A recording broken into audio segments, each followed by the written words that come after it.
దాడుల కల్చర్ అనేది మాది కాదు. దాన్ని ఎప్పుడు మేము వ్యతిరేకించి వస్తుంటాం. మేము ఎమ్మెల్యే గారి క్యాంప్ ఆఫీస్ మీద దాడి చేయాలని ఆలోచన లేదని చెప్పి మా కార్యకర్తలు చెప్పారు. ఆ సమయంలో ఆ విషయం నాకు తర్వాత తెలిసింది, చాలా టైం తర్వాత తెలిసింది నాకు.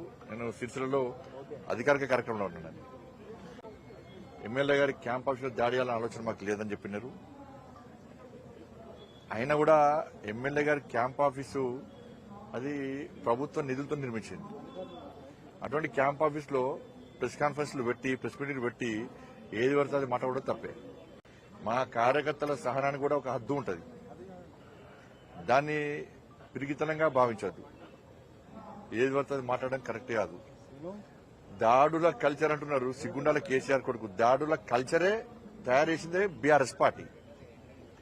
కొద్ది గోసబెట్టిరా మమ్మల్ని మీ అధికారం. ఫస్ట్ చెప్తున్నా, అధికారం అనేది శాశ్వతం కాదు. ఉన్నప్పుడు హద్దులో ఉండాలి.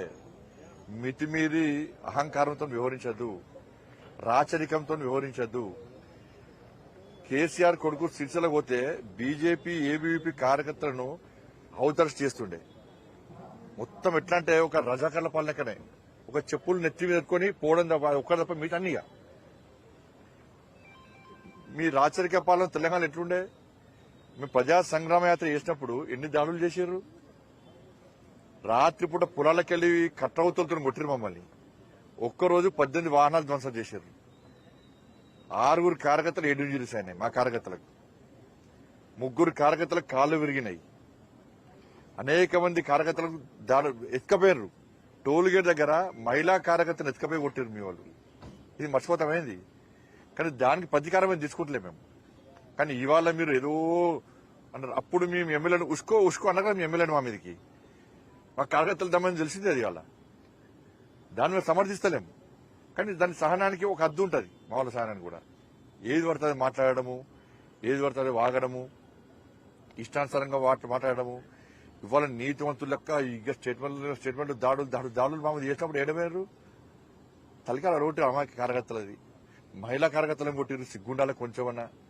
ఇంకా రైతులకు కళ్ళాలకు పోతుంటే కోడూరు వస్తే రైతులు తలిగిన దెబ్బలు కళ్ళాలకు పోతుంటే రైతులు తలకాయలు వలిగినాయి. ఆ రోజు కొంచెమన్నా సిగ్గుండాలి అలా మాట్లాడుతున్నారు. మీరు ఉన్నప్పుడు ఏం చేశారు?